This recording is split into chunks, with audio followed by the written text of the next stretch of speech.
All right, welcome back. Guys, start. Ready? Okay. Okay, please sign into the attendance. Any questions before you started? Before we start. Okay, I saw Kendra. She said 5 of you showed up for Langdell. I guess it's a good number. I'm sure the 5 of you showed up. We're very attentive. So hopefully more of you can visit next time with Langdell. Anything in your minds? Okay. We are moving on to the next topic, which is called servitudes. This will take a couple weeks. Usually servitudes is an area that gives students a lot of difficulty. At a high level, a servitude is a private control of land, right? This is not government controlling your land. These are private parties reaching an agreement of how land can be used, okay? At a high level. I want to start with a poll question that will get us thinking about this topic. And I don't want any follow-up questions. Just answer it, and then I'll answer the questions later. Because people love to fight this question. The question is like this. Can a person pay to trespass onto someone else's land? True or false? I know, no follow-up questions, please. You got to put an answer, then we'll talk about it. Oh, I don't.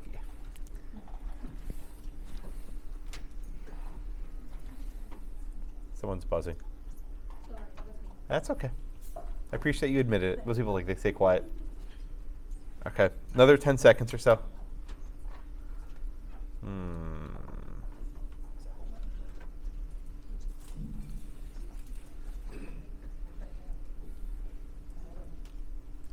All right, I'll stop it here. Okay. All right, who is next? No recollection. Oh, I think it's me. Leslie. Oh, I appreciate the honesty. Thank you, Leslie. Leslie, so let's just have an easy question to start, right? What is a trespass? Going on someone else's property illegally. What makes it illegally? You don't have permission. You don't have permission. Can I come onto your property with permission? Sure. What do we call that when I come onto your property with permission? What's that called? There's a name for it. You probably study another class.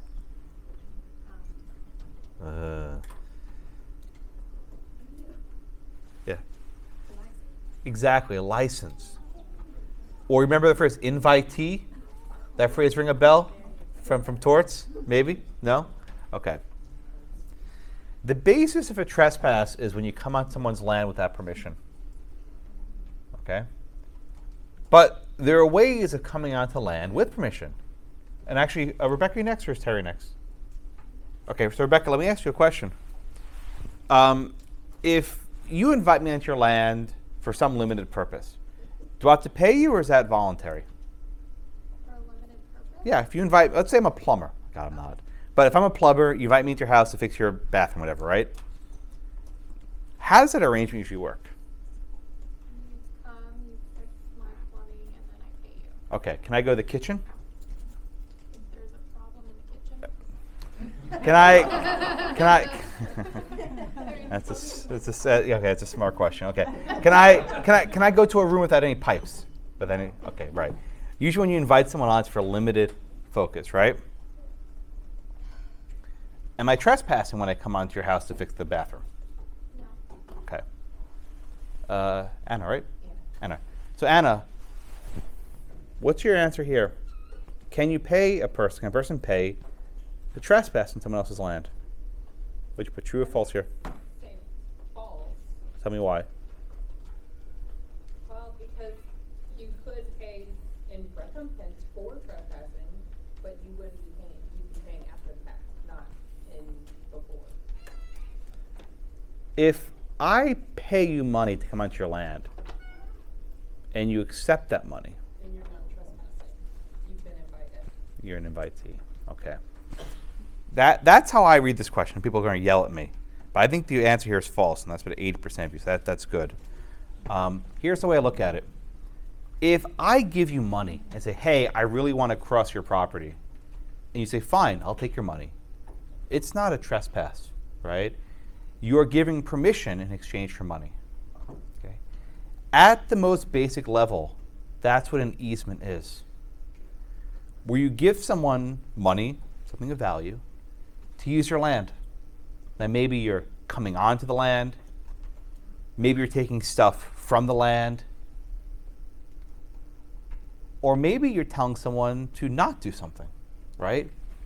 Maybe you tell someone, hey, stop polluting, stop making smoke.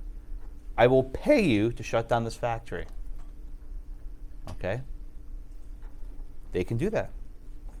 Now, when we talk about invitees and licenses and things like this, it's all temporary, right? I can invite you to my land, and at any point I can revoke it, right? You know, if I'm a lousy plumber, Rebecca can kick me off and say never come back, right? We all agree with that much. But easements work differently. Easements aren't these sort of temporary revocable licenses. They're permanent. If you think in terms of the bundle of sticks, right, our favorite bundle of sticks, when you give someone an easement, you are taking a stick out of your bundle and giving it to someone else, right? If you give me an easement to cross your land and you sell Blackacre to someone else, guess what? I'm still there, right? I still have the right to cross over Blackacre. So when you're selling land with an easement on it, its value is diminished, precisely because you don't have the full bundle of sticks. It's not a fee simple absolute in those terms, right? Everyone just get that at basic level. So the concept of a servitude, one second, Tom, I promise, one second. So the concept of a servitude is not some sort of temporary license across your land, but it's a permanent diminution in value, right? It's a permanent taking out the stick and giving it to someone else. And if I give someone that easement, they can sell it to a third party, and someone else can cross the land, right? Once you get that easement up, it's very hard to get it back. Tom?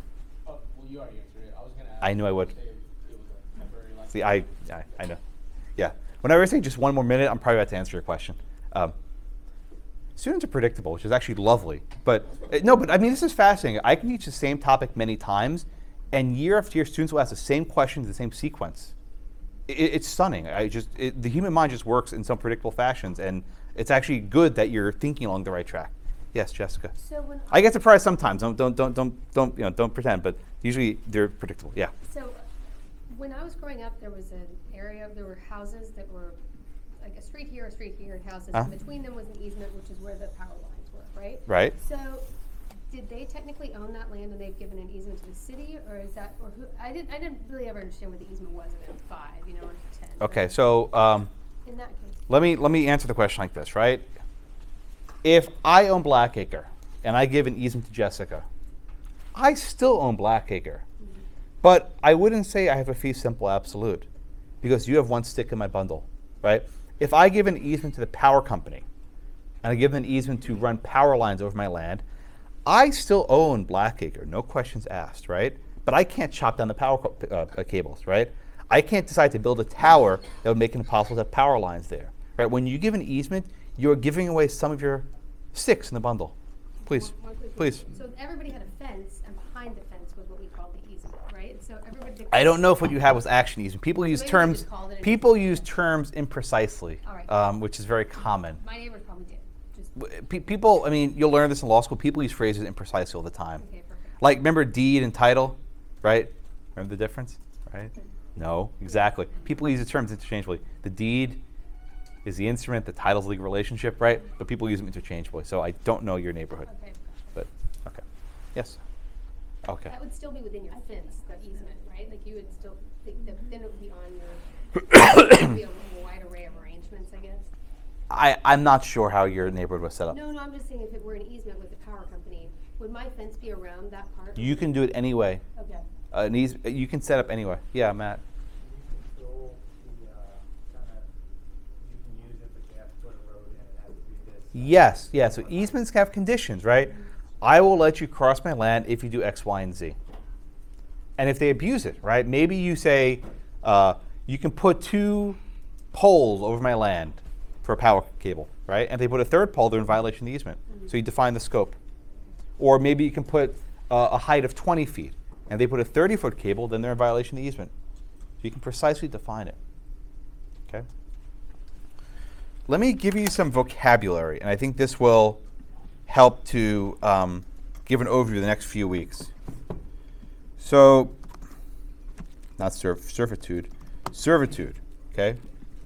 Servitude is the umbrella, right? This entire topic is called servitudes.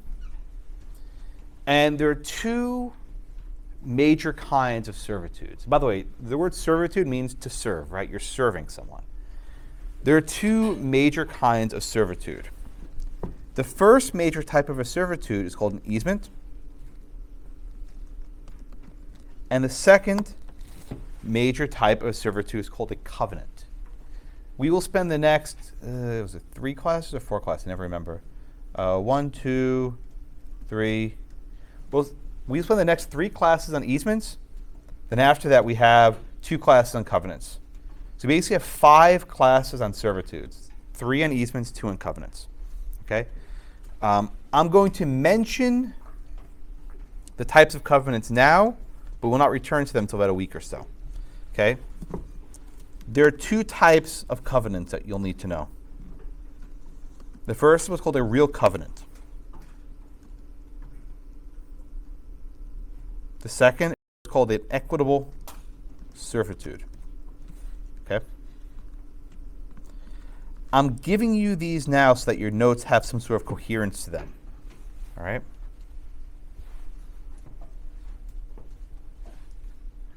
A covenant is a restriction on how you use land. An easement is a restriction on how you use land.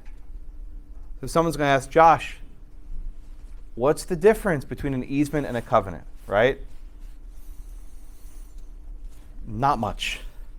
They are different ways of doing the same exact thing, right? There are some slight differences I'll mention along the way, but they more or less can accomplish the same goals.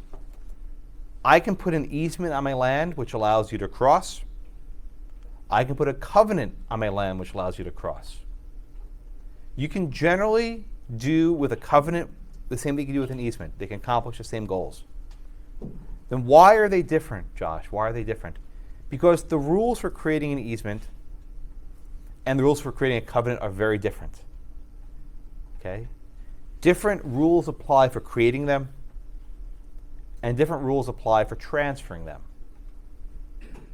The rules for easements are easier. That's why we do them first. The rules for covenants are a heck of harder. I think it's probably the hardest topic in all of property, too. Okay?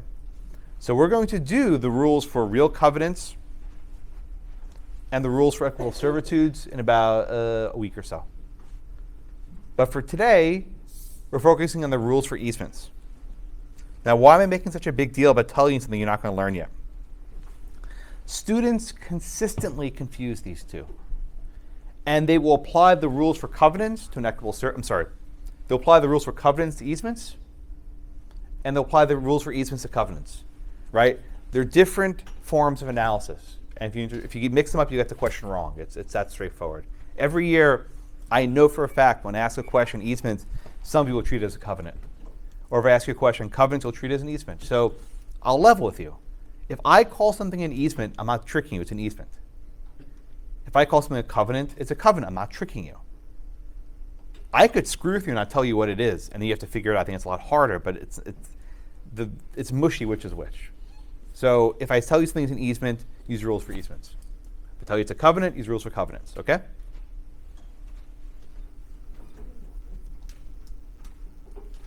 Are everyone with me?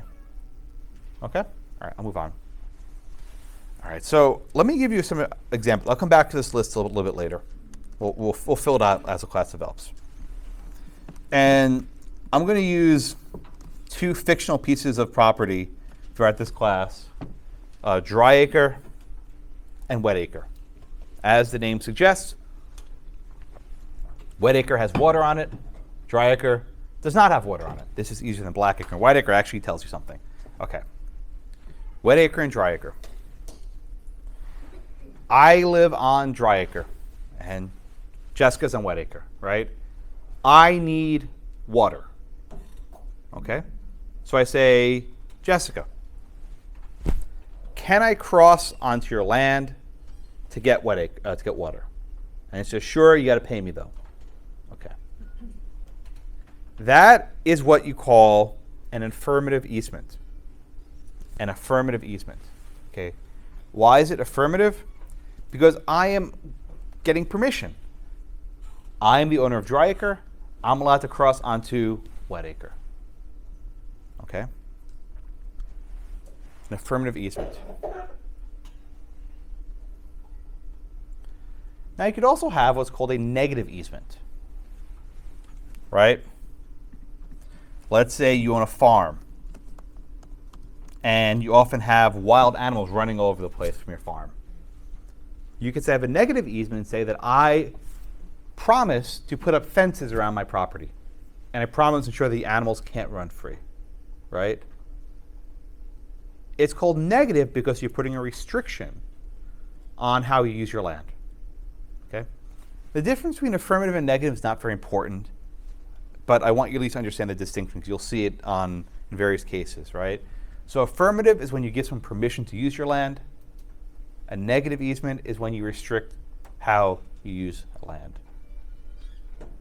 Everyone with me so far? Okay. So now let's go back to the wet acre, dry acre example I gave a minute ago. All right. Yeah, Nicole. So Nicole, let's say again, I own dry acre, you own wet acre, right? And I pay you for an easement to cross onto your land to get water. Now everything's going nice and fine. I decide to sell my land to Anna, for example, right?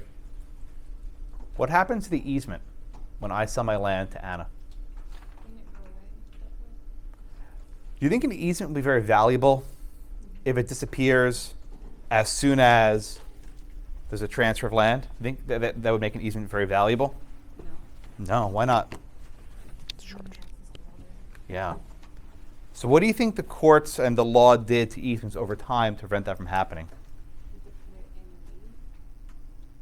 Oh, to what end? What does putting the deed do? That's right. Generally with easements, right? Generally with an easement, it survives conveyances, right? If you sell from A to B, the easement continues. And I think that makes sense as a practical matter.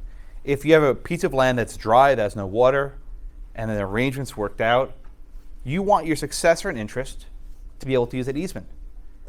If your son inherits it or you sell the farm, they need access to that water. Okay? Everyone with me so far? Okay. I need to give you some more terminology. Okay, there's a lot of terminology here, which I'm sorry, but I have to give it to you. There's something called the dominant tenement or estate and the servient tenement or estate. The dominant tenement and the servient tenement. These are words used to describe the two pieces of property in an easement arrangement. Okay? I'll start with servient because it's easier to remember. The servient tenement is the property that's serving. Right? The servient tenement is the property that's serving. So Terry, let me ask you a question. With wet acre and dry acre, Which property do you think is doing the serving? Why do you say that? Because dry acre was the water from the river. Exactly. In this situation, wet acre is servient. Why? It's providing the benefit. It's serving, right? It seems simple, but you might confuse it in your head. So just remember, which land is providing the benefit, the affirmative benefit, right? And in this case, wet acre is providing the providing the benefit. Once you know that wet acre is servient, you say, aha. Matt, what's dry acre? Exactly, why? Yes. The servient tenement is one that's serving. The dominant, how do you think dominant? That's not a word. The dominant tenement is one that's providing the benefit. Okay? The servient tenement is one that's providing the benefit. And the dominant tenement is one that's benefiting. Right? The one that's benefiting. Okay. So in this case, wet acre is servient and dry acre is dominant. Don't confuse these two. People often flip them in their heads. We see servient is one that's serving. Okay. Now, here comes the harder part. Whenever I talk about a servient tenement, I am talking about a piece of land. Right? Black acre, white acre, wet acre, dry acre. We're not talking about a person. Right? Let's say it again. When I'm talking about a servient tenement, I am talking about a piece of land and not a person. Right? Nicole is not the one giving the benefit. It's her property, wet acre, that's giving the benefit. Right? This is every year in the exam. Question, what's the servient tenement? A or B? No. It's black acre or wet acre, right? When you're talking about these tenements, we're looking for a piece of land. Okay? Everyone with me? Okay. Oh, I'm sorry, Justin. I didn't see you at the corner of my eye. By the way, you like my new tripod? Thank you. Now the angle should actually be not like up my nose. I think it should actually look good. You're too kind. So is it possible to have a relationship of a servient tenement without a dominant tenement? I'm getting there in about 2 minutes. Like literally a minute, I'll be there. All right, but everyone get this much, right? Okay. More vocabulary. This is a class I'm giving you lots of terms.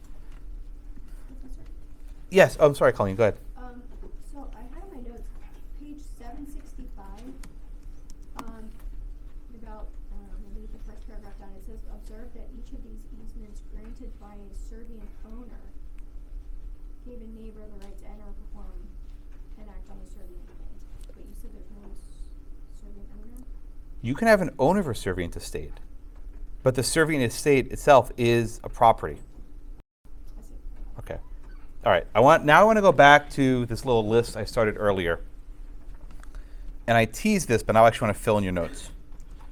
There are two types of easements that you need to know, for at least now. The first was called an easement appurtenant. Appurtenant, Appurtenant. And the second is what's called an easement in gross. An easement in gross. Okay? These are two different types of easements that you need to know.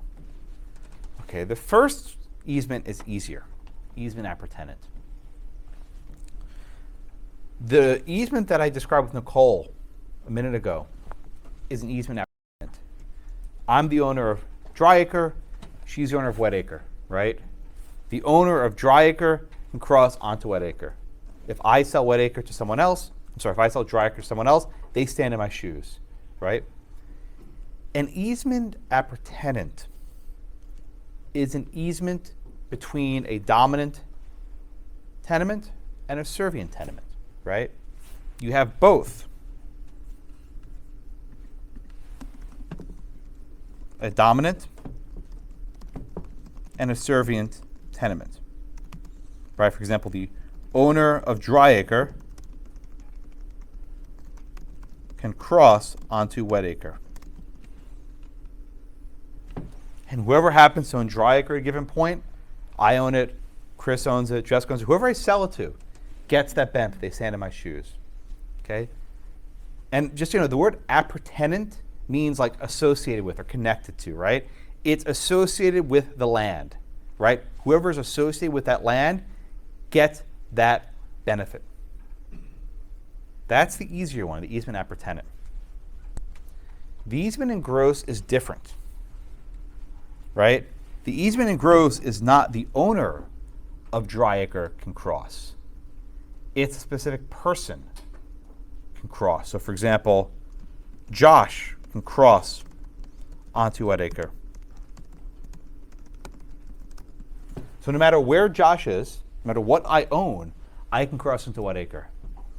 With an easement in gross, the benefit is not tied to owning any particular piece of land. The benefit belongs to a person, an individual, that Josh can now cross onto wet acre. Okay? Why is this important? Because with an easement in gross, there is only a servient estate, but no dominant estate. Right? With an easement in gross, you're going to have a servient estate, wet acre, same as before, wet acre servient, but there is no dominant estate because the benefit, the advantage, the permission belongs to a person and not an estate. Colleen, that's why I made the distinction a minute ago. When you have an easement in gross, we're not talking about land, we're talking about a person. Right? That's the important distinction. People always confuse these two. If I give you an easement in gross and I say, who's a dominant estate? It's a trick question. Right? There is none. There's no dominant estate with an easement in gross. You only have a servient estate. You have a person, Josh, right? An individual benefits. Okay? Now, how do you know if you have an easement in gross from easement appertenant? You look at the words that are used. If I say, the owner of A can cross onto wet acre, that suggests that it's an easement appertenant, the owner of A. If I say John Doe can cross onto wet acre, that suggests the benefits belong to a person, which makes it an easement in gross. Just a question, so we go back and, should we use tenement? They're synonymous, tenement or estate. Okay. I use them both because that's how you're going to see them in the world. Right, but the word tenement is the same word as estate. They're used synonymously. And I hope I don't confuse you, but I'll use both of them. Okay? Yes, Jessica. Remember that one early in class we were talking about the Rockefeller Center, and they put the Yes. they put the That's exactly what we're going to be talking about today. and so that would be a prescriptive easement. Is it then there's a dominant and servient? We'll do prescriptive easements later in class, but yes. But the short answer is, if I cross Rockefeller Center sidewalk every single day for a decade, right, at that point I gain a prescriptive easement, right? It's in gross. Okay. That is, Rockefeller Center is servient, and Josh, the person, has the benefit. Okay. Right? When you gain a prescriptive easement, it's not connected to any piece of land, so it's not an easement appertenant. It's an easement in gross. Sorry to step ahead. You're right on target. I'll get there a little bit later in class. Right? But again, it's very important for you to distinguish in your minds whether you're talking about an easement in gross or an easement appertenant. Why? The rules are different for them. Right? There's some different rules that apply. So again, real covenant, equitable servitude, easement in gross, easement appertenant. There are different rules for all of them. And being able to identify the correct servitude is the first step to understanding a question. If you botch the initial step, right? If you don't identify the servitude correctly, you're screwed, right? The entire question will fall, right? You'll get partial credit, it'll be nice, but if you want to get the question right, you have to identify at the outset what kind of interest you're dealing with, right? That's always step number one. If you think it's an easement in gross and it's really an easement appertenant, and you give them the analysis for an easement in gross, it's not correct. Now, why do we have all these stupid ways of doing the exact same thing? History, right? Over the centuries, smart lawyers tried devising different conveyances to get around taxes and the like. And some were accepted by the courts and some weren't. So they started making these, we'll call this easement in gross, we'll call this easement appertenant. It's all about evading taxes at various junctures in world history. But that's why we have it. Yeah? Evading taxes? Okay. Or avoiding tax, I should say. I saw Professor Yamamoto. I was like, what happened in class? And I was like, well, they weren't prepared. I was like, oh, okay. He wasn't happy. I asked because you came. You were all really stressed. And like it was like a week and a half ago. I can't remember when it was. But Tonight, I was like, no, not tonight. No, I saw him last week. He's like, yeah. Okay. All right. So let everyone understand. Okay, so we have terminology, right? Dominant tenement, servient tenement, right? Dominant is the one that is benefiting. Servient is the one that's providing the benefit. Easement appertenant, easement in gross. Easement appertenant is when the benefit is linked to the ownership of land. Easement in gross where the benefit belongs to a person regardless of where they live.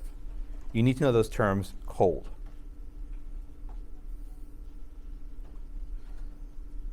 Okay?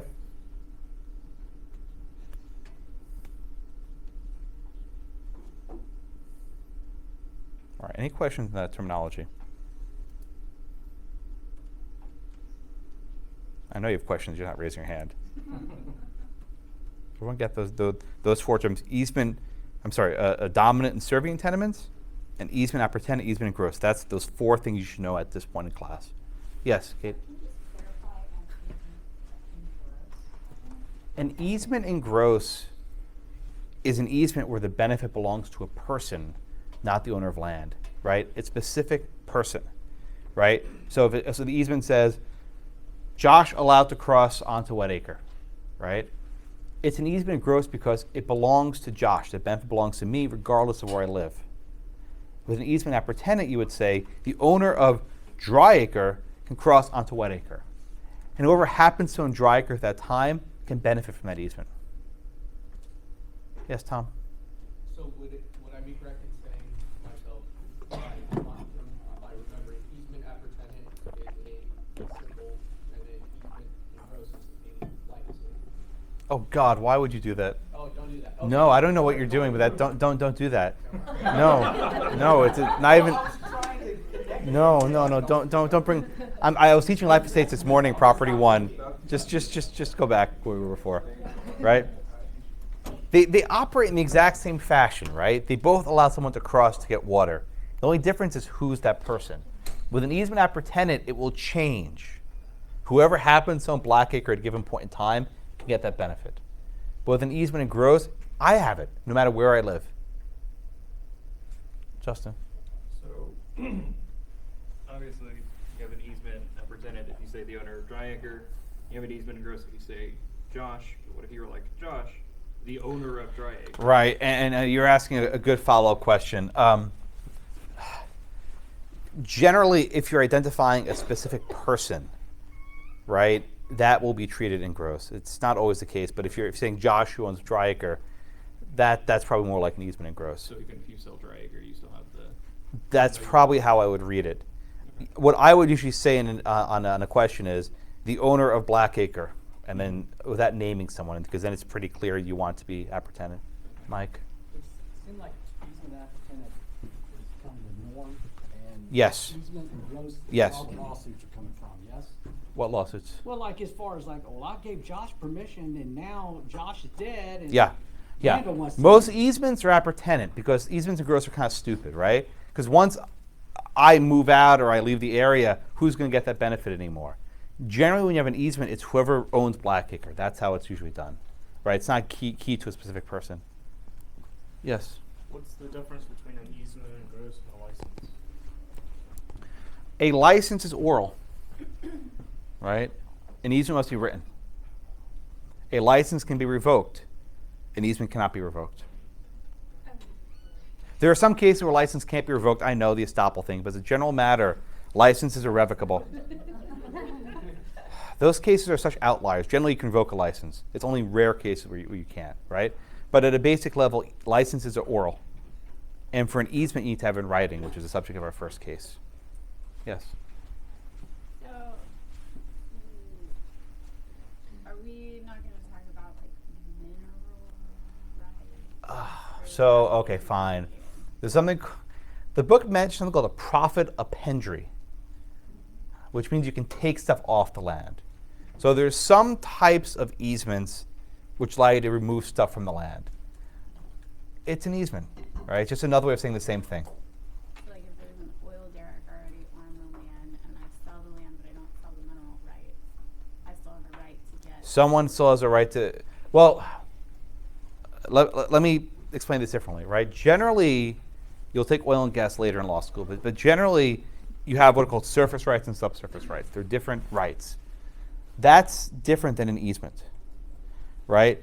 You might say, I can cross your land to get to a well, right? Or to get to a derrick, for example. That might be an easement. But the right to drill generally wouldn't be an easement, although you could do it that way.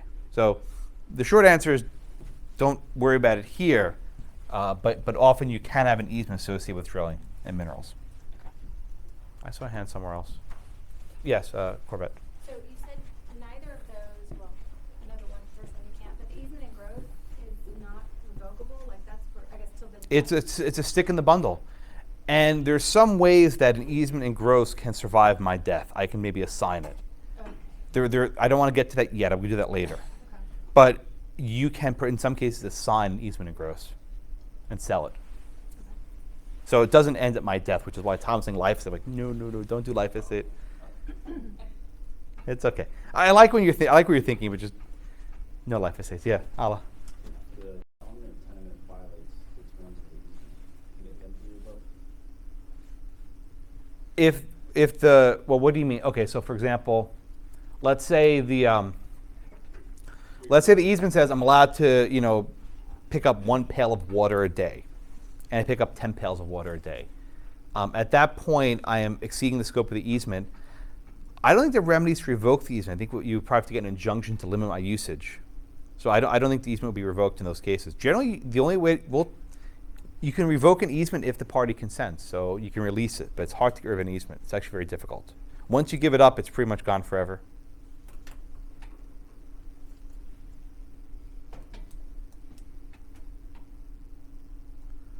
Okay. Yes, Corbett.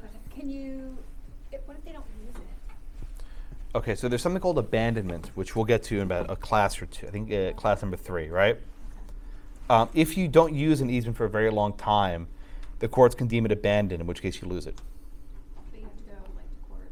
You need to get a judicial declaration that the easement's been abandoned. So I'll give you the example we'll study later this semester. There were lots of easements for railroads across the country because trains were very popular at one point. Trains aren't very popular anymore. So a lot of these railroad easements have been deemed abandoned. And the question is, where does the interest go? Revert to some original owner. God knows where they are. The decommissioned railroads are actually very complicated. We'll talk about that in 2 classes.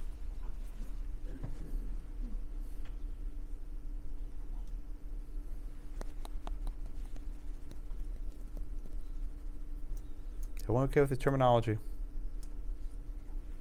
All right. Yes. Like when we sell with licenses, do easements matter what purpose you're given to use the land? What do you mean? And to access the land, like if it says you can access it, you can use this pathway to get to the beach or something. Right. Or you can use this right of way to run your power lines. Right. If you do something else. If you go beyond the scope of the easement, you can get a court order to stop it. Right. This was I think someone asked this question a minute ago. I'll ask this question. You don't revoke the easement. You just limit the usage to whatever the easement provides. Right. So let's say you can walk onto the property. You start driving. You get a court order saying, no, you can't drive. You have to walk. So you limit them back to the bounds of the easement. Yes. That is enforceable. When you contract for an easement, it's for a specific purpose. It's not a general obligation to do whatever you want. And you have to stay within the confines of that easement. But if you aren't aware of them stepping outside the bounds of the easement, could they do like a, what is that called? Adverse possession. Yes, an adverse easement? Like prescriptive? You can gain easement by prescription, yes. Right, so for example, I'll use your example. Let's say the easement says you can walk onto the property, and then for a decade you drive. Every day you drive onto it. You've now expanded your right. You can now have a prescriptive easement. Right? Okay. Everyone with me? All right. Oi is right. Let's do the first case. Okay. First case doesn't have any of this stuff in it. It's completely different. But it's an example of how you create an easement. All right, so the general rule is that easements must be written. They must be signed. Why? Our favorite statute of frauds, right? It's always for any conveyance of property, you need a writing. Okay? There are exceptions, of course. Prescription's one of them. Right? If I squat and walk across your land every day for a decade, I don't need a writing because there wasn't one.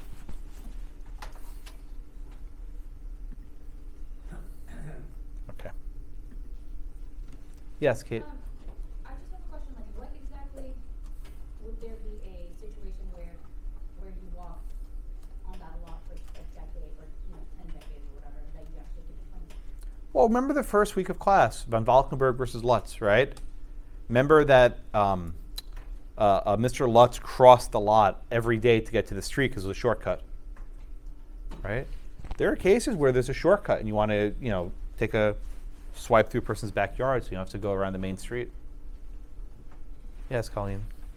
So I'm a little confused because we actually live on an easement, or there's like 3 feet. You live on an easement. Well, like, no. I mean that, like, so in our backyard, it's inside the fence. Right. But 3 feet inside the fence is easement. Okay. And then 3 feet on the other side is also easement onto the next property because there's like power lines. Right. So this is what they told us. They said you can. Who's they? Like the city. They said if you wanted to put like an outdoor kitchen or something, if you want to put anything on it, you can build on it. You can build right up to the fence line. But then if for any reason they need to come in and they destroy the property, they're not responsible for paying for it. That's But they yeah. also have to ask you before they ever come onto the property inside the fence line. Like they can't just come in. All right, so again, I don't know the specifics of your arrangement, but easements can work in different ways, right? The power company doesn't really care what's on the surface level. They only care what's above, right? So if they need to come in there and do repairs, they may need to get where your kitchen is. So you can build there with the understanding that can be taken down any time, which will probably never happen. Okay, let's do the first case. I think Waji, you're next. Willard versus First Church of Christ Scientist, California, 1972. You want to give me the facts here, please? Yeah, lady named owned 2 lots, 19 and 20. So there was a building on lot 19, 20 was vacant. There was a church across the street that which she was a member of, and she let the church use lot 19 as a parking lot. She eventually sold lot 19 with the building to a guy named Peterson. Yeah. And Peterson then listed that lot with a realtor named Willard. Uh-huh. So Willard wanted to buy those lots. But the Both of them, yeah. Both of them. What was the problem? Well, 20 was owned by Mohegan. Yep. So what did Peterson do? So, obviously, she still wanted lot 20 to be used by the church for parking, and the deed was recorded to that effect. So, lot 19 was. Well, hold on. Let me check the sequence. Did Peterson sell lot 20 to Willard? Eventually, yes. Eventually? I'm sorry, so what? A turd. He's a crook. How about that one, right? Okay, so yeah. I think collective effort, you're right. So Peterson was a crook, right? McGugan sold Peterson lot 19. This is a map what it looks like. This is lot 19, this is lot 20. And the church is over here. McGugan sold lot 19 to Peterson. Peterson then sold lot 19 and 20 to Willard. What's the problem here? Peterson did not own lot 20. It was owned by McGugan. So he's a crook, a turd, if you will, right? So then Peter says that, oh crap, I have to go now and buy lot 20. Now, I know he might sound like a turd, but there's actually nothing wrong with that. I mean, there's wrong with it, but assuming you sell lot 20 and subsequently buy it, it kind of evens out, right? Eventually, lot 20 would go to the rightful owner. But the problem is he did not buy lot 20 as a fee simple, right? Allah, what happened here? What happened, or what conditions did Miss McGugan place on lot 20 before it was sold? She put an easement clause for the church. Okay, she put an easement clause. Just describe what you mean by that. They were allowed to use it for parking. Okay, but no, I want you to describe to me what exactly was done. Describe the process of how this easement was created. That's what I want you to tell me. The process here actually matters. Okay. Well, Willard paid the purchase price, and then once he recorded the deed, No, you're going too far ahead, right? How was this easement created? by McGugan. Okay. What did they do? Just describe precisely. I'm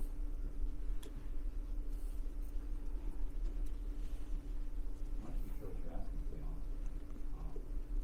Michael, how was the easement created? You have to do it in writing. Okay.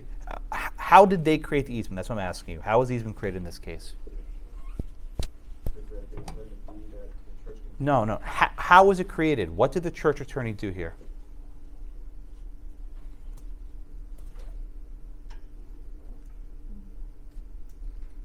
Oh, is it when they did the straw man thing where they give to someone? Did they do that here? They did not do that. Okay, so I'm struggling here. How was this easement created? Avery, how was the easement created?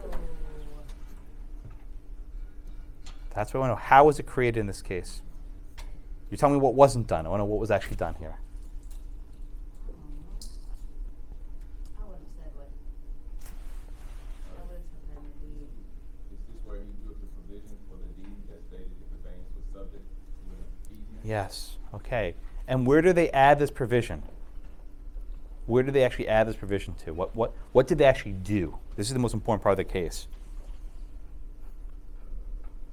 That's why I'm harping on it so much. Yes.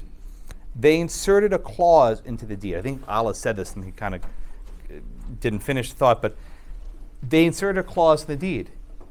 And the clause says that this deed is subject to an easement.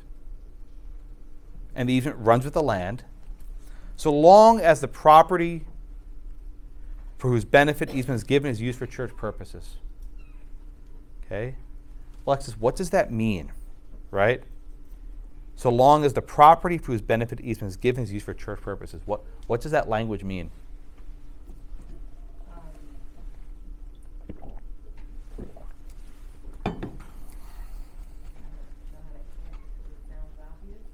Answer. It's an obvious question. It's not a hard question. Answer, please. As long as lot 20, as long as the church lot is used for church purposes, what happens? The easement is in effect. And what does that mean for the easement to be in effect? What benefit is the church receiving? Oh, they can still do it in the parking lot. Yes. Okay. That's the important point. So long as this property is used for church services, the benefit belongs to this property. And what is that benefit? Lot 20 can be used for parking. Demetrius, is this an easement appurtenant? Or would you call this an easement in gross?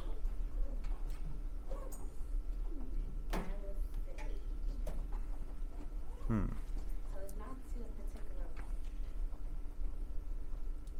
it easement growth because it goes specifically to the church? So you're saying easement in gross? This I think is actually a close one. I think it's an easement appurtenant because I think it says so long as the land that has black acre is used for church purposes. So I would go with easement appurtenant, but I don't think you're wrong. I think the better answer is appurtenant. But just bear with me right now, Demetrius. If this is an easement appurtenant, which is a dominant estate, And which is the servient estate? The church is dominant. Yes. And which is servient? Servient would be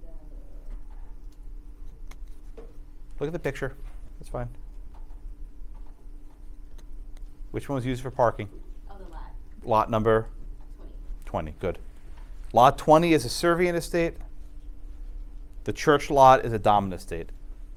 Okay? Everyone with me, right? The way they created this easement was by simply adding a clause to the deed. They just added it. And they said there's now a benefit. That the church lot will benefit so long as it's used for church purposes, and that benefit is the ability to park at the lot across the street. Is that a hand, Demetrius? Melanie, is it a hand before? I guess I'm still confused about, I understand why you're saying it's appurtenant. Appertenant. Appertenant. I think it's appurtenant. I don't know, appertenant, I guess. I've been saying it that way for a very long time. I don't know. Okay, well, if it's appertenant, you're saying it's the church as a piece of land is a dominant? Yeah, the estate? problem is they didn't name the lot, but I think if they said Blackacre on that deed, it would definitely be clearer. But I think it's closer to appertenant. Even if it's not, if it's an easement in gross, I think it would operate in a very similar fashion. But I think this one's closer to appertenant. Yeah, Mike. Let's just say the Church of Christ was bailed out, and now a Church of Cats came in. I always get this question. Right, or let's say a synagogue or a mosque, right, opens up. There's a lot of litigation when the usage changes, right? And are you actually a church purpose? What does it mean being church purpose, right? What if it's a monastery, right? What if it's like a funeral home? And there's actually litigation about what church purpose means. I think you'd have a problem if you change this to a mosque or a synagogue, right? It's in the same ballpark, but it's not exactly the same. I don't know what a Church of Cats is. I think you made that up. It's like that movie where they just watch the cats and they trip all day. I don't know. I But was just saying, like, if they just, well, it's a church we believe in, or whatever. You know what I'm saying? right, the Church of the Flying Spaghetti Monster, right? Right. Right. So would they have to? But they didn't say religion. I think they said church purposes, right? Yeah, they just said church. And church, I think, has a more narrow meaning than would religious. I think. So it wouldn't be ambiguous if the purpose were to be for any type of religious. I know. They don't. Oh, that's what I'm asking. You're changing, guys, one at a time. So you're changing the question, right? You're saying if it's said religious purposes. Yeah, so If it said religious, that'd be broader, but that's not the language that they used. right, but if they had used that, if they had changed it to a synagogue or a mosque. Then it'd be fine. Yeah. Yes, Jessica. This is for whose benefit? I guess that's what tripped me about the transferable nature of it, because I thought the who in question, the who's in question was the Church of Christ that she started with. So I don't know if that is that just too, like, too nitpicky? Don't get hung up on this question here. Okay, it's not a big. There's a much harder part of this question I want to get to. Okay. But everyone get the general gist, right? The benefiting party is the church. The servient party is lot 20. Now, there's something unique about a parking lot, which may sound obvious, but I want to state it. You can't build anything on a parking lot, right? Even if there's only church traffic one day a week on Sunday. On Sunday, the entire lot's full. So you can't build anything. Now, someone one year said, build a billboard. Okay, maybe you can do a billboard, right? That might be one thing you can build. But generally, the nature of a parking lot is the lot is useless 6 days out of the week. It's useful one day of the week. No.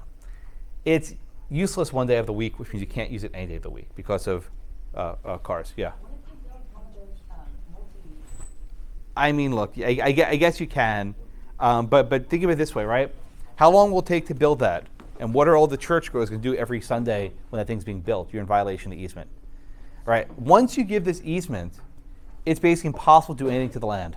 The land's stuck as a parking lot forever, right? Indeed, the land is pretty much worthless. You can't use it for anything else. Then maybe you can build a parking lot and charge it 6 days a week, but on the seventh day it's free. Yeah, Catherine. I try. Whenever you're, like, in this circumstance, whenever you're purchasing property and you're researching the deed for that property, it doesn't identify an easement, but somebody else's property identifies the easement. What do you mean someone else's property identified? So, like the church deed. Ah, identifies the okay. easement. So how why the purchaser of lot 20 supposed to know? didn't get it from the original owner that granted the easement, how are they supposed to know that that's Okay, so this is a question about recording, and I think I want to make sure I understand Catherine's questions correctly.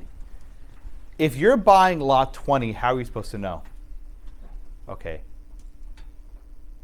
It's not clear that this easement was recorded on lot 20, right? And if it was, it's not clear that Peterson's name was on it, right? It may have just been recorded under McGugan's name with the church's benefit. So in this case, I think it would be difficult for Willard to have even known about this easement, which is why the common law rule existed, right?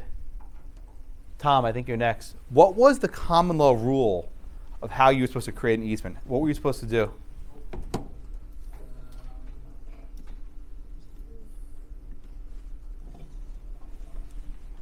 so is it where it says,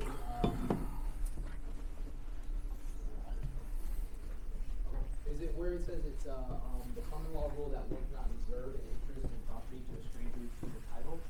Is what you're asking about? Right. So a common law, how would one create an easement? What did you have to do? What would McGugan have had to do to actually establish this easement? They just added a clause to the deed, and they were done with it, right? I guess you would have to physically place in the deed the church. No. Kate? Is this like where the straw man comes in? The straw man's the workaround, right? But what would you have to do in theory? What would McGugan have to do to create the easement here? No, not right. It's Celeste. Does it make her intentions clear? No, it's not enough. What must you do to give the church the benefit? A blessing. Is it, the size end? No. Desne? Sell it. Let's say one more time. Sell it. Sell it to who? And then what happens? You're on the right track. McGugan sells lot 20 to the church. Oh, bid. One at a time. And then what does the church do?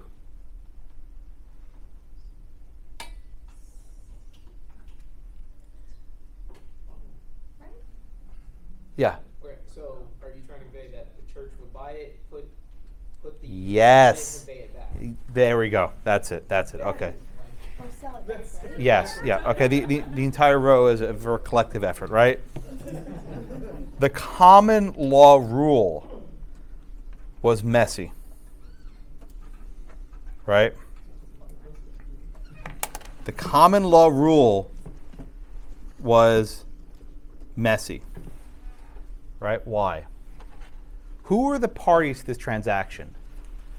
McGugan was selling lot 20 to Peterson. The church was a third party, right? The church was a third party. They were not part of that transaction. The church tried to do a shortcut. They said, okay, we're going to sell the lot from McGugan to Peterson, and we're going to just reserve an easement for the church. You cannot do that at common law. At common law, you need to do another step, right? McGugan would sell lot 20 to the church with the easement reserved. Say that again. McGugan would sell lot 20 to the church with the easement reserved. That's step one. Step two, the church sells the lot to Peterson, and the easement's still there. It's a two-step process, right? You can't simply sell it from McGugan to Peterson with an easement for a third party. At common law, that's not allowed. You had to do two separate transactions. First, you sell the lot with the easement on it to the church. And then the church sells it right back to Peterson, right? That way, all three parties are involved. right? You have to have all three parties involved.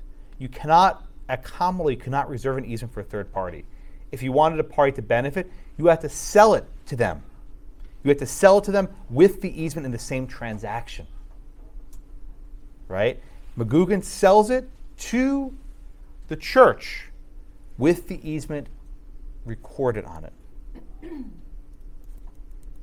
And the church sidestepped that. They took a shortcut. So you can't just sell an easement. At common law, you could not. At common law, to convey an easement, it had to be attached to the sale of property. Right? But just keep in mind, this is for the benefit of third parties, right? This is for the church's benefit.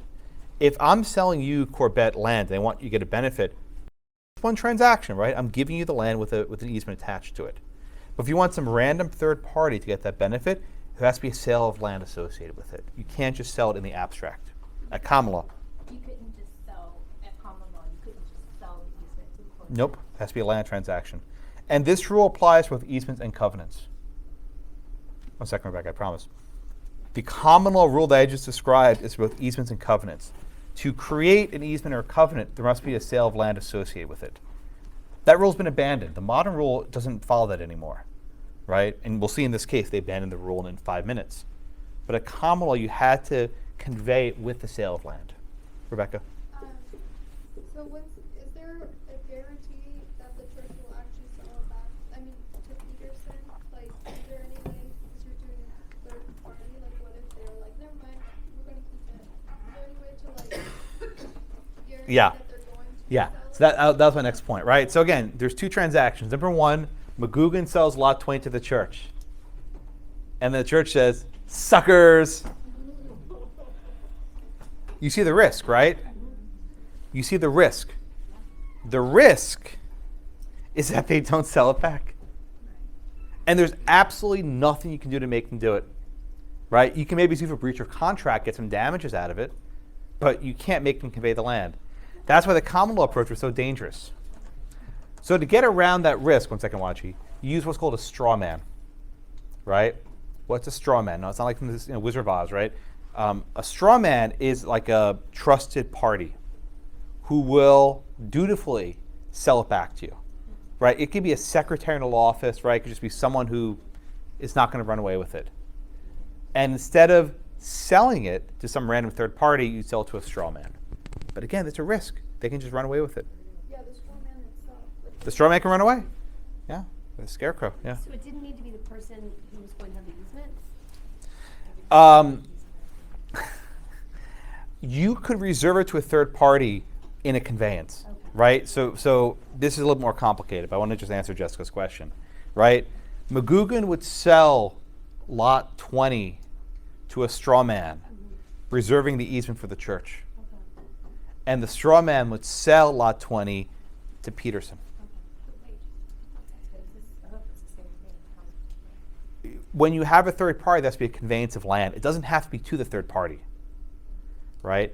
You need a conveyance of land, but it doesn't have to be a conveyance to the third party. This is craziness.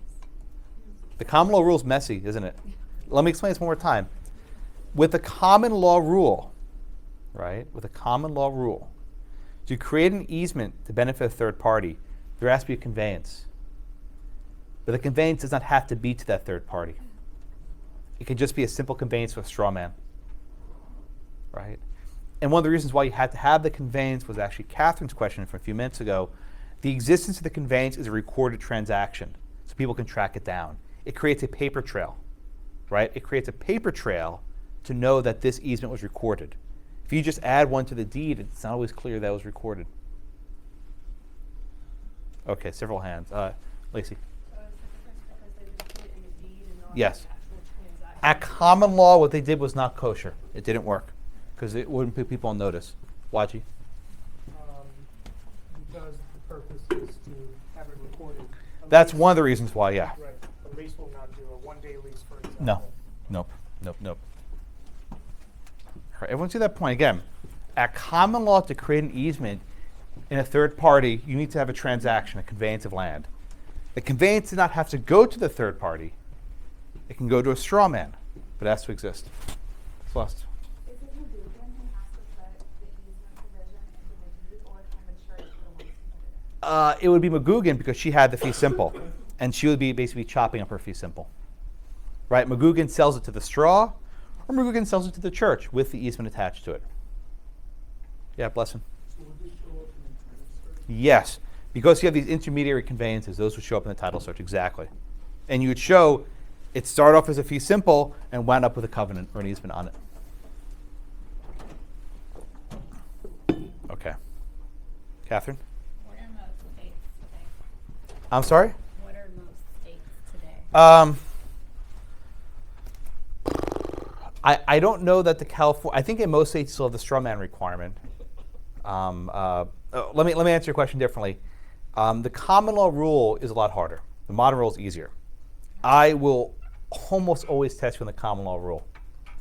Of course, right? Because the modern rule is like, it's easy, it's a piece of cake, right? You just do whatever you want. You'll find this, if you look at my old exams, I always test common law rules because they actually have rules. The modern rule is like whatever you think is fair, right? Sorry. Yeah, Michael. Oh, so if you get like a land survey, like it's on the first day of class. A what survey? I guess a land Oh, a survey land survey, yeah. fraud, will an easement show up on that? It might. It might, depending if you have a surveyor who actually did a title search as well, right? If you have a 3-foot strip, whatever you're talking about, maybe you can designate that an easement, I suppose. Okay, that's the common law rule. Lisa. What did California Supreme Court do to the common law rule? What does the California court always do to the common law rule? Oh, don't. They retired it. I like that, retired it. What does it mean retired it? No, they, You're right. What did the California court do here with the common law rule? They said that the rule is inapplicable. Inapplicable, what does that mean? It doesn't apply to a third party where it didn't apply to the third party when the third party was a grantor's spouse. They stated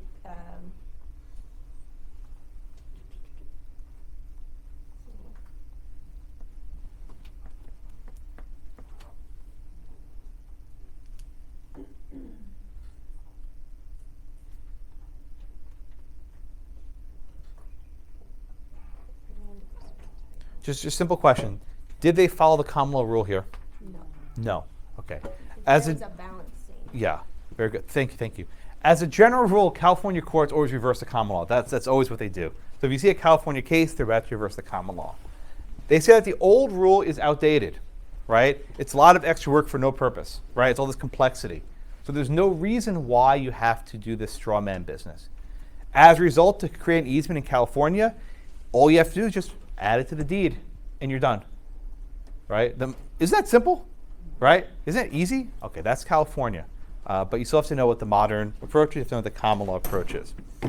All right. Now, why they abandon it? They say it has to do with livery of season and the clump of dirt and these old feudalism strictures, right? We don't do this anymore. We abandon the rule in its entirety. Too bad for Peterson. Now, you called him a turd earlier. I actually don't think he's that much of a turd, right?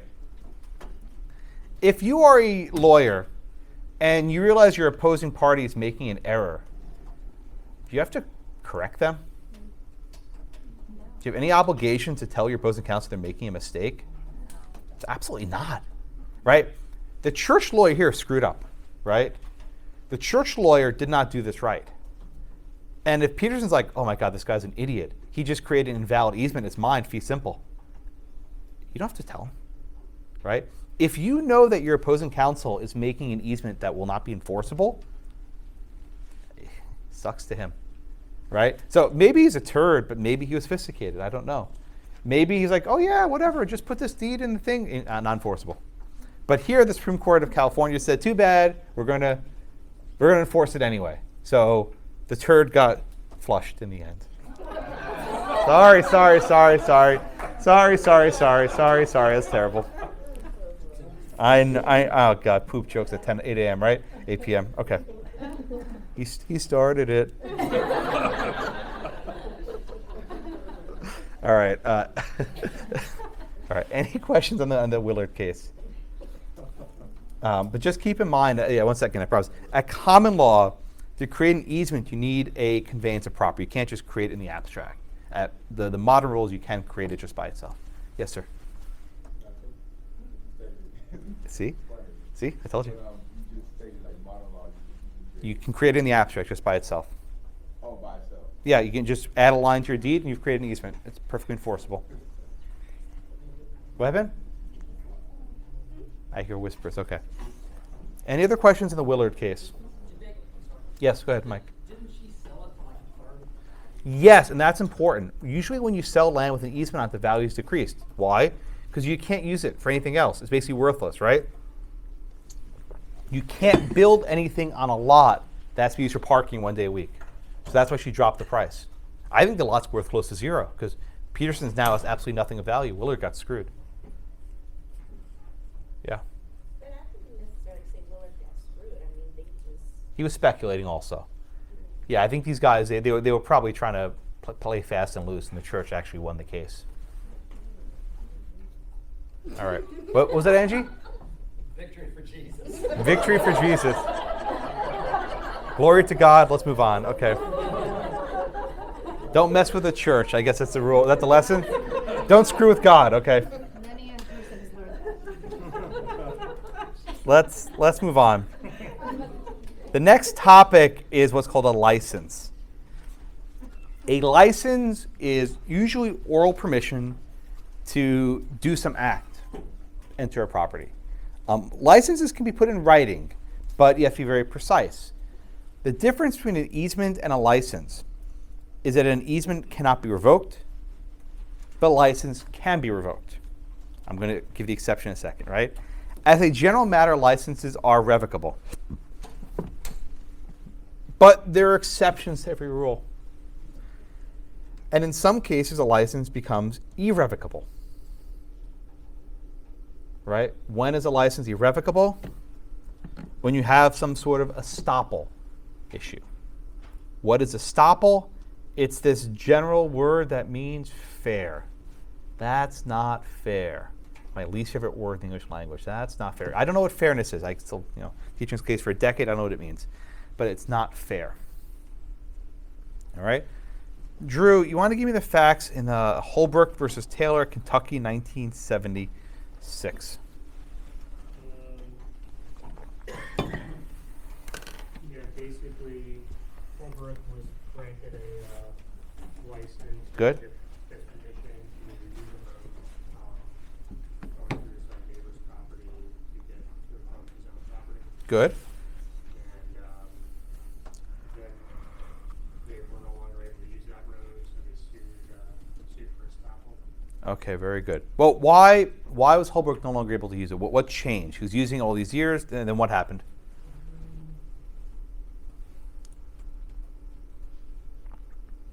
What changed? Their ownership of that land changed. Yeah, specifically though, what happened to his license? That was about it. Okay, that's it, right? So this was a case that went on for almost 30 years, right? So for many years, Holbrook was living there, and he was given permission to go across the land to haul coal. He built a house. He improved on it. He spent money on improving the road at personal expense. As a general matter, if you are putting money in improving something, courts like that, right? This was actually a useful tenant. He wasn't abusing the land. He was actually improving it. But at some point, something changed, right? Holbrook wanted some writing from Taylor to relieve Holbrook of any responsibility that might happen on the road. Taylor wouldn't sign it. So then Holbrook put up a steel cable and no trespassing sign. This is what's called a spite fence. Have you heard this phrase before? A spite fence? We put up a fence out of spite. The quickest way to lose in one of these cases is to put up a fence, right? Courts do not like self-help. Remember in Property 1, we changed the locks on a tenant? Remember those cases, right? Never, ever, ever change a lock so you're going to lose, right? Courts like to handle these disputes themselves. They don't like when people take matters into their own hands with self-help. It's just, you're going to lose. So the issue here was whether Taylor had the right to cross. So Angie, first off, they talk about prescription. Just remind us, what's prescription here? What does that term mean? Very good. Not a license. You gain actually a prescriptive, what's that thing called? She said it. A prescriptive blank. What's that word? What's the topic of today's class? There we go. Easement, exactly. Prescriptive easement. We discussed this the very first day of class in von Valkenburg versus Lutz, and we're coming back to it here. If I cross a piece of land every day for a decade, I do it openly, notoriously, with an hostile state of mind, I actually gain an easement to the land, right? I actually now have a stick in that bundle. But Angie, was prescription possible in this case? He was, walking here for decades, driving across his land. Was prescription feasible here? I don't think so because it wasn't a hostile thing. Yes. How do you know it wasn't hostile? Because you have the license. Exactly. There was a license here, which means permission. When you have permission to cross, you are not hostile. Everyone understand that point, right? When you have permission to cross, it's not hostile. Therefore, prescription never kicked in. There was no adverse, but it's not called adverse possession, but there was no prescription that kicked in. So there's no prescription, so instead, Melanie, the court turned to estoppel. What does estoppel mean in this case? Estoppel here means that it would be unfair Yeah. after all this time for Taylor to not be able to cross. Right. Why is it unfair? What sort of things did the court look at over here?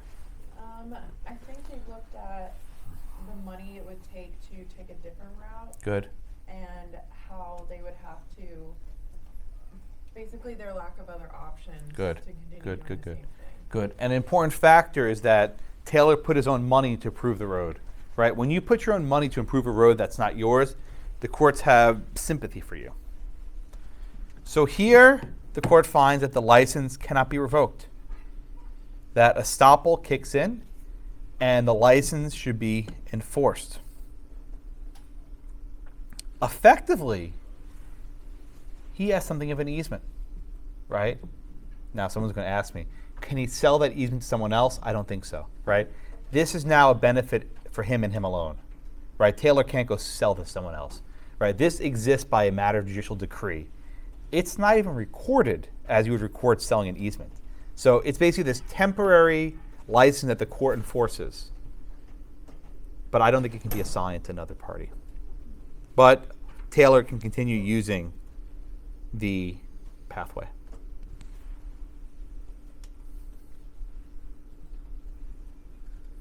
Okay, everyone with me? Oh, I'm sorry. I just, my peripheral vision is not that wide. This is why I hate these layouts of these classes. I can't see these corners. Yeah, Catherine, I'm so sorry. Okay, so if the license isn't transferable, what is the expectation It's for, only for Taylor. so if Taylor ever sells it? I think if Taylor sells it, I don't think it would transfer. This is a judicial creation, right? It's not, if you gain an easement by prescription, that's a permanent interest. You have that for life, and you can sell that. But this is an interest that the court basically creates as a matter of fairness. And let me just tweak. I'll get you a second. Let me just change your hypo. Let's say another road opens up across the street where there's another way to haul coal. At that point, you no longer need this pathway, and I think the court's order dissolves. Right? This exists precisely because there's no other way to haul the coal. If there's another way that opens up, I think this court order goes away. So it's almost like a situational grant, right? It's based in this situation. Yes, sir. Randall. Illegal to landlock somebody. We will talk about landlocking someone later this semester, but just to understand, let's say you have, say you have a piece of land and another piece of land inside of it, and you can't escape, right? You're landlocked. In those cases, the courts will basically carve an easement out to cross, right? They're not going to make you take a helicopter or do a pogo stick and jump over, right? So you have to have access to the roads. But we'll do that topic, I think, next week. Yes, Celeste. I don't want to call it an easement in gross because an easement describes something permanent, right? This exists only so long as the court order is in effect. And if, for example, another road opens up, I think this court order dissolves. So it's just a matter of equity. It's an equitable injunction. It's for this case and this case alone. Oh, great. I'm sorry? Great, and we can't apply it to anything else, Right, and also this Kentucky case is an outlier. Generally, courts are not so sympathetic. Generally, courts say that easements can be revoked. I'm sorry, that licenses can be revoked. Right, generally courts say licenses can be revoked. Why? If this is so important to you, buy a damn easement, right? If you rely on this so heavily, you should pay someone for it. And if they don't sell it to you, maybe find a different business, right? In other words, don't make your entire business turn on the kindness of strangers, right? Don't make your entire livelihood depend on whether this guy feels like letting you cross his lot or not, right? It's a favor. He's not getting paid for it. He's doing you a favor, and that can be yanked at any point. But so there are other cases in the chapter. So one from Oregon, Shepherd versus Pervin, and the second one, Henry versus Dalton, right? Generally, oral licenses can be revoked.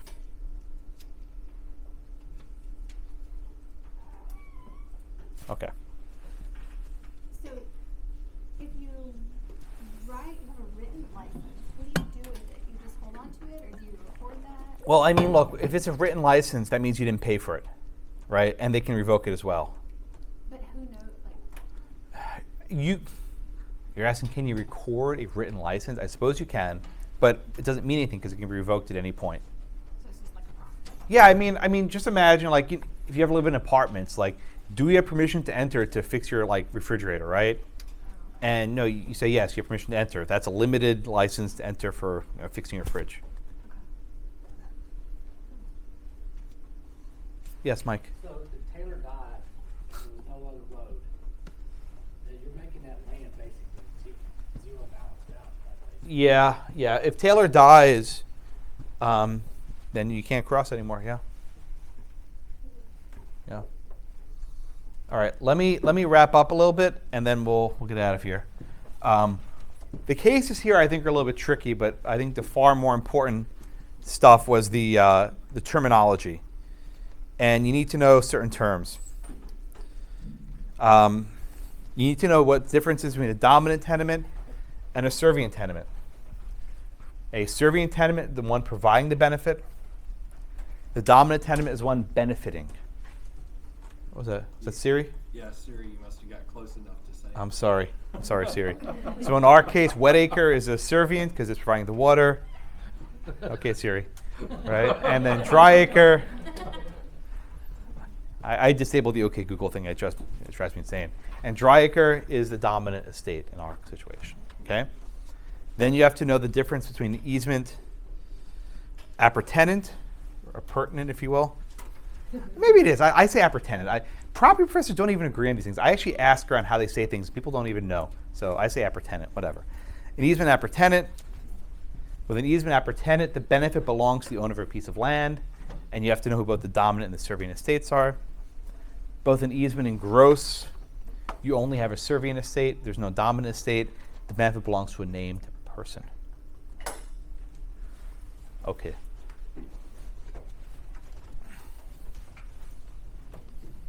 Questions? Yes, Blesson. Quick question. The policy in the Henry v. Dalton, not relying on the oral,